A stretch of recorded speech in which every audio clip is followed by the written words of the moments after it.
ठीक है। Hello. Change name. ठीक है। हेलो। Change name. अरे क्या लोगों ने खामों का बिल लगा रखी है? अरे वो संलेखना का कार्यक्रम चल रहा है ना, इसलिए पेड़ लगा रखी है। अरे भाई संलेखना वल्लेखना क्या वाला है? खामों का बिल लगा रखी है। अरे कुछ नहीं, उसको पढ़ना ही संलेखना है। अरे भाई संलेखना भूख को मरना नहीं है। क्या संलेखना के बारे में फालतू की भ्रांतियां फैला रहे हो? नहीं भाई, भूख को मरना ही संलेखना है। अरे भाई संलेखना का संबंध तो आत्मा से होता है, ना कि शरीर से। संलेखना धारण करना ही आखिर बहुत बड़ी बात होती है। संलेखने का अगर सही अर्थ समझना है, घर पे आगे बढ़े, संलेखना का सही अर्थ समझ में आएगा। जय जय भाई साहब, सब बढ़िया से भाया। गाय भी काम गुजारता यार, हमारे गाय तो गाय भी निकल कोई ना। अरे भाया काय मारे काम गुजारता है, मारो इन संसारों में मंडल आगे जाए, इले मुझे लेना धारण करी जो भाया।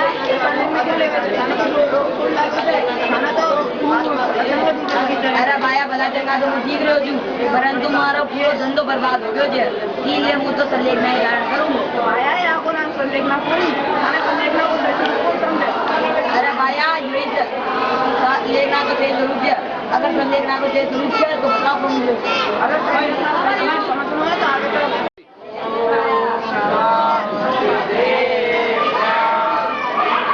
आज रत्नाकर शौकाचार्य के उत्तमाधिकार संलेखनाधिकार पर चर्चा करने वाले हैं। आजकल संलेखना का बहुत चर्चा है, लेकिन हमको अपना स्वरूप नहीं है। आप हमको संलेखना। हाँ, संलेखना शब्द का अर्थ क्या होता है? यह शब्द दो शब्दों से बना है, जिसका संधि विच्छेद करे तो दो शब्द निकलते हैं, पहला सत और दूसरा लेखना। सत का अर्थ क्या होता है? सम्यक प्रकार से। और लेखना का अर्थ क्या होता है? ब्रश करना। सम्यक प्रकार से अपने शरीर और आत्मा में उत्पन्न होने वाले कषायों को ब्रश करना ही संलेखना है। हम सबके समझ में नहीं आया, अभी हम और संलेखना और दूसरा नाम ही समाधि मरण है। अब समाधि किसे कहते हैं? आदि व्याधि और उपाधि से रही जो साम्य भाव है उसे समाधि कहते हैं, और समाधि के साथ होने वाले मरण को समाधि मरण कहते हैं। तो फिर समाधि मरण को आत्महत्या हुई, क्योंकि हम अपने शरीर का त्याग तो कर देते हैं। नहीं भाई नहीं, ये तुम्हारी गलत सोच है। समाधि मरण आत्महत्या दोनों विरुद्ध है, दोनों विपरीत है, दोनों एक दूसरे से अलग है। अलग क्यों है? क्योंकि आत्महत्या है वह अति संतोष भाव से, अति क्रोधादि भाव से होता है, और उसमें यह जीव स्वयं के शरीर को स्वयं मारता है। और समाधि में यह जीव अति विनय पूर्वक समता भाव से स्वयं के शरीर को धीरे धीरे धीरे ब्रश करता है। जो समाधि मरण है वह शूरवीरों का मार्ग है, और जो आत्महत्या है वह कायरों का मार्ग है।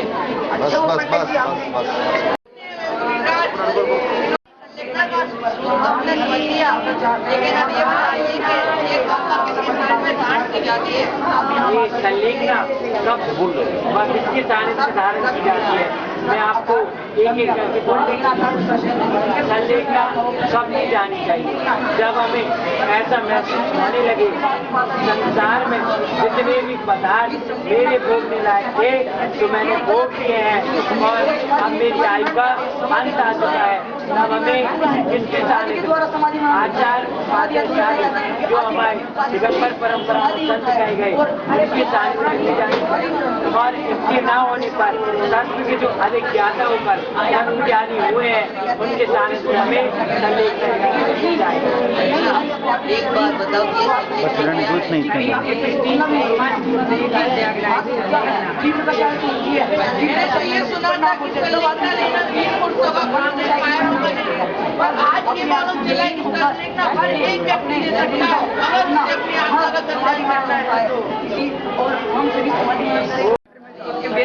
समझेंगे तो संलेखना के दो अर्थ होते हैं। तो सबसे पहले हम देखेंगे कि काय संलेखना, तो दो वेद होते हैं, काय संलेखना और कषाय संलेखना। तो सबसे पहले हम देखेंगे काय संलेखना क्या होता है।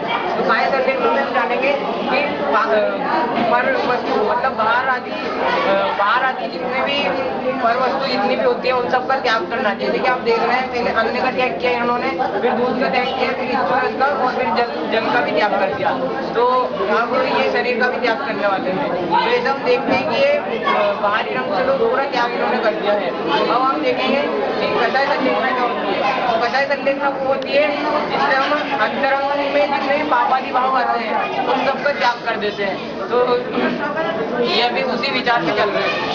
और आगे जैनगम के हिसाब से भी दो संलेखना और बचती है, एक तो साकारी संलेखना, दूसरी सामान्य संलेखना। कि जो परिस्थिति जन्य होती है, जैसे हिंसक पशु या किसी दूसरे व्यक्ति के जंगल में फंसना और उसी जंगल में अगर अटके अपन तो उसी अवस्था में समाज जीवन धारण करना, उसी का नाम होता है साकारी संलेखना। और आगे सामान्य संलेखना अर्थात कि जैन परंपरा में समाधि मरण, संलेखना और संतारा को एक ही माना गया है कई स्थानों पर, और कई स्थानों पर उन्होंने पर्यायवाची कहकर कुछ सूक्ष्म भेद बताए गए हैं। और आगे जो पूज्य शिवार्य आचार्य थे उन्होंने भगवत की आराधना में भी कहा है समाधि मरण सीखा, ये जो संलेखना है इसमें ज्यादा फर्क नहीं है, इसी प्रकार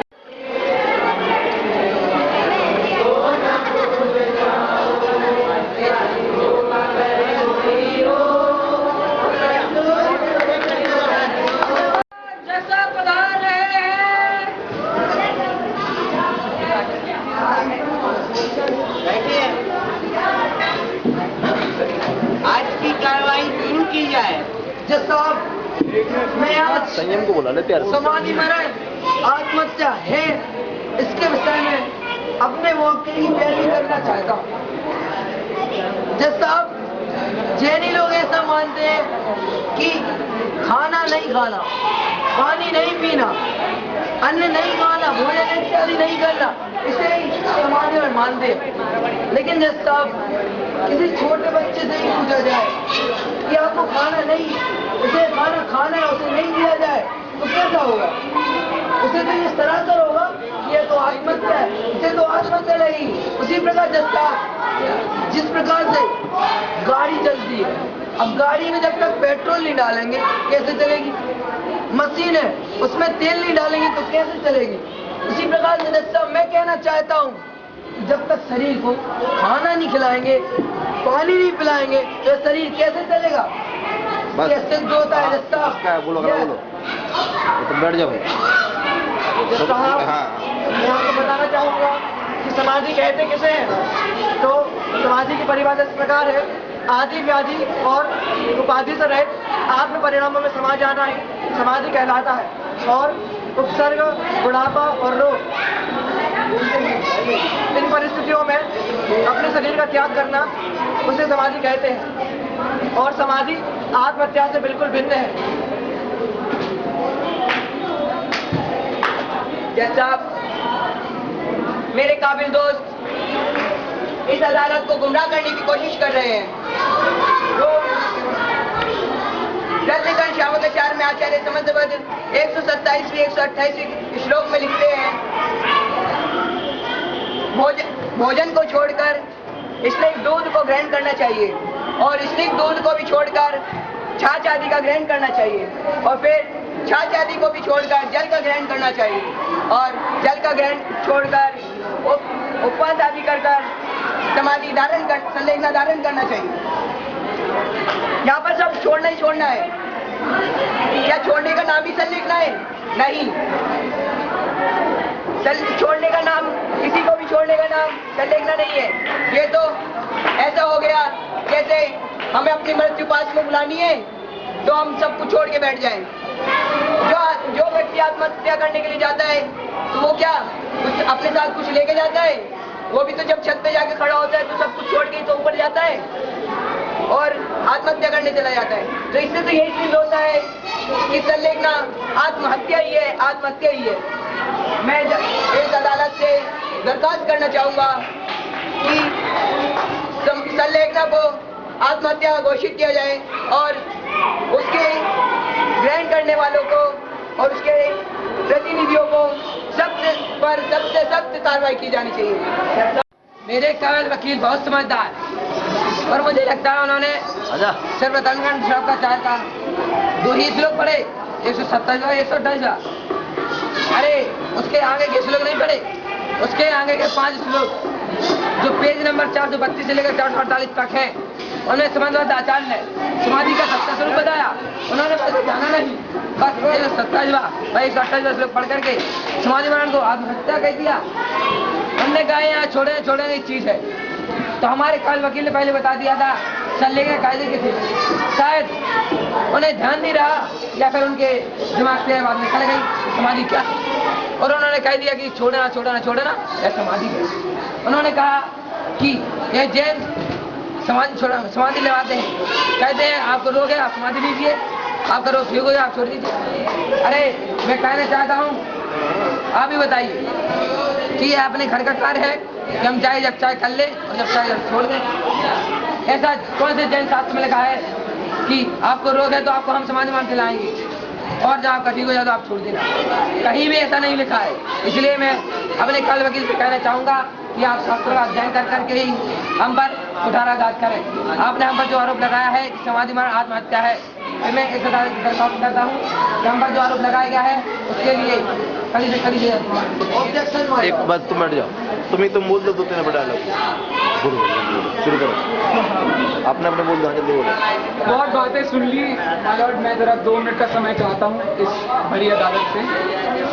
सर्वप्रथम तो मैं आपको एक छोटी सी बात बता दूं, जो हमारे वकील साहब को एक थोड़ी सी प्रॉब्लम है वो मैं आपको सामने से बता दूं। इन्हें प्रॉब्लम क्या है, बेचारे 40-45 साल की उम्र हो गई, अभी पिछले ही साल इनका हार्ट अटैक का जरा ऑपरेशन हुआ है। ऑपरेशन किस बात का हुआ कि अब तो ये करेले का जूस पीते हैं सुबह से, नाश्ते में 15-20 गोलियां खाते हैं, खाने में खाना तो मिलता नहीं है, उबली सब्जियां उबली दाल ये सब खाते हैं। क्यों? क्योंकि घी तेल तो मिलना नहीं है। शाम को भी खाने में यही सब मिलना है। रात को ब्यारू के नाम पे बेचारों के पास तब भी कुछ नहीं होता है, केले के चिप्स नहीं खा सकते। ये सब परिस्थितियां क्यों हो गई हैं इनकी? क्योंकि एक बड़ी बीमारी हो गई। कौन सी बीमारी हो गई है? इन्हें हार्ट अटैक की। एंजियोप्लास्टी करवाई, एंजियोप्लास्टी में भी कुछ प्रॉब्लम निकल रहा है, तो अभी वापस इनको जाना है। अब मैं ये सब कहानियों को क्यों सुना रहा हूँ, इसके पीछे कारण ये है, इन्होंने ये समझ रखा है कि अब ये जो खाना खा रहे हैं, जीवन भर 56 भोग खाए, अब ऐसी हालत हो गई कि कुछ खा नहीं पा रहे हैं। क्या है? आप मुझे बताइए क्या है? इतना नीरस भोजन करते हैं लेकिन वो खाना उनसे पचता नहीं है, उनसे खपता नहीं है, लेकिन उसके बाद भी ऐसा भोजन करते हैं। और यही वो लोग हैं जो धर्म के नाम पर समाधि मरण को आत्महत्या बता रहे हैं। इन्हें पता भी है आत्महत्या और समाधि मरण में अंतर क्या होता है। ये इतना सा कड़वा भोजन खा ले तो इनके गले से उतरता नहीं है। वो जीव जिसने इतने समय तक अनशन किया, उपवास किया, व्रतादि धारण किए, अब आज जाकर के आप उससे कहते हो कि बेटा ये सब छोड़ छाड़ करके तुम ऐश कर लो, उसका भाव बर्बाद करना नहीं हुआ क्या? ये उसके जीवन पर सबसे बड़ा घात नहीं हुआ?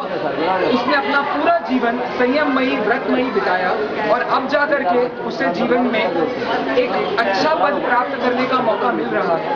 अभी मर करके स्वर्ग जाएगा, बाद में स्वर्ग से मनुष्य होगा, तब व्रतादि धारण करेगा, संयम अंगीकार करेगा और मोक्ष जाएगा। क्या ये सही मार्ग नहीं है? ये सही मार्ग है।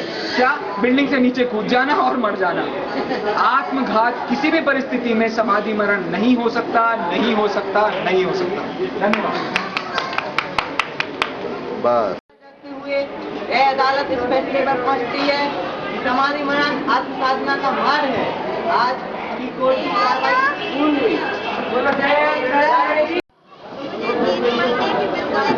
थोड़ा जोर से। मुझे जीने की इच्छा हो रही है, मैं नहीं मरना चाहता।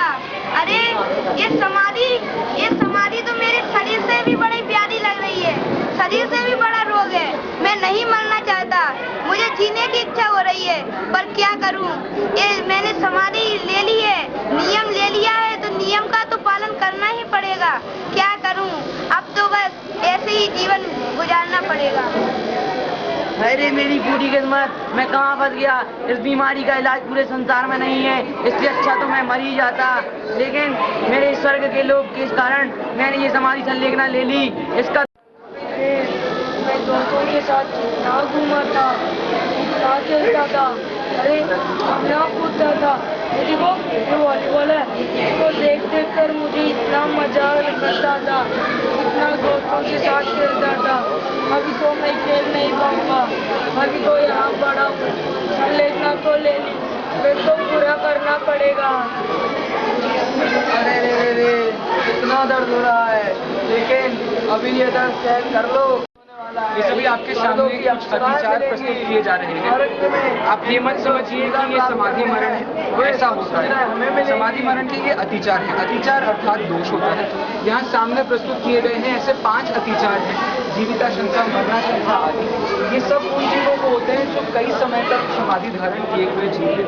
कुछ जीवों की परिस्थिति ऐसी हो जाती है कि उनका बिल्कुल शरीर जर्जर हो जाता है, तो वो मरण की इच्छा प्रकट करते हैं। कुछ लोगों का रोग अपने आप ही ठीक हो जाता है, तो वो जीने की और आशा प्रस्तुत करते हैं।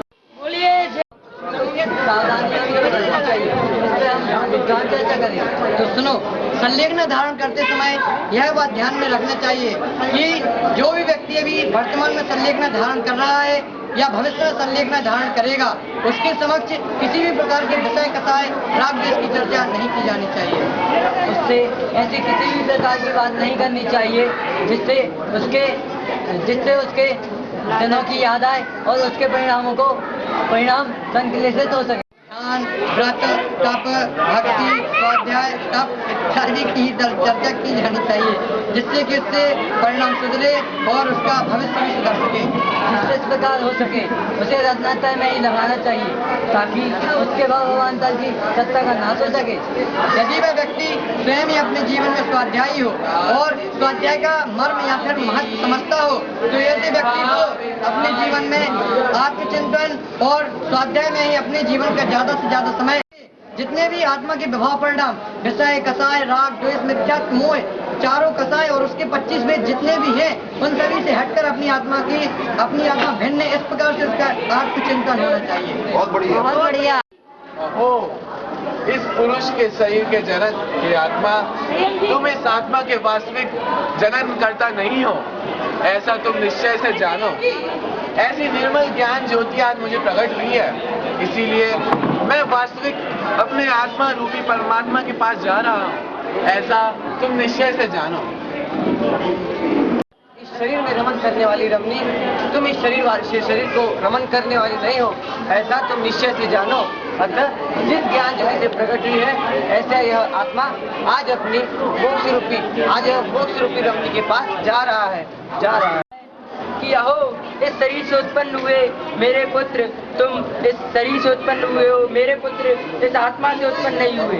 इस शरीर से उत्पन्न हुए पुत्र अपने आप में एक पूर्ण हो, इसलिए यह ऐसा विचार करता है कि तुम मेरे से भिन्न हो। और शरीर और आत्मा में वेद विज्ञान पूर्वक यह जीव अपने परिणामों को सुधारता हुआ, यह जीव अपने आत्मा के अनंत गुणों को पहचान कर उसमें रमण करता है और अपने स्वभाव में स्थिर। स्वामी मैं भावनाए भाऊ, देहांत के समय में तुमको न भूल जाऊं। महावीर भगवान ये मैं कहाँ गया? ये उत्तम देव पर्याय, ये उत्तम अनुकूलता है, ये मैं कहाँ गया? देव, तुमने इस देव गति में आए हो और मुझे तो इस देव गति में 10,000 बार पूरे हो चुके हैं। और इस देवलोक में विमानों का विचरण, स्वाध्याय की सर्वोत्तम व्यवस्था, ऐसी अनेक अनुकूलता प्राप्त है। साथ ही साथ यहाँ तो अपूर्व आनंद की प्राप्ति होती है। मैंने अपने पूर्व जन्म में ऐसे क्या कर्म किए थे जिसके कारण मेरे को यह उत्तम देव गति की प्राप्ति हुई है? अभी अपने अवधि ज्ञान से पता लगाता हूँ। अच्छा, मैंने अपने पूर्व जन्म में समाधि मरण किया था, उसके 12 व्रतों का पालन किया था, जिन्हें देव के ध्यान रूपी अमृत रस का पान किया था, जिसके कारण मेरे को यह अच्छे देव पने की प्राप्ति हुई। समाधि मरण को धारण करके इस देव गति को तो प्राप्त कर लिया, परंतु इससे समाधि की सच्ची सार्थकता प्रकट नहीं होती है। अतः तुम्हें पुनः मनुष्य स्वभाव में जाकर उत्तम राजादि लोगों को पाकर भी उससे विरक्त होकर, उनसे दूर होकर मोक्ष की प्राप्ति करनी है और अतीन्द्रिय सुख की प्राप्ति करनी है। वही समाधि की सच्ची सार्थकता है, यही समाधि का सच्चा स्वरूप है और यही समाधि का सच्चा फल है। धन्य है समाधि, धन्य है समाधि।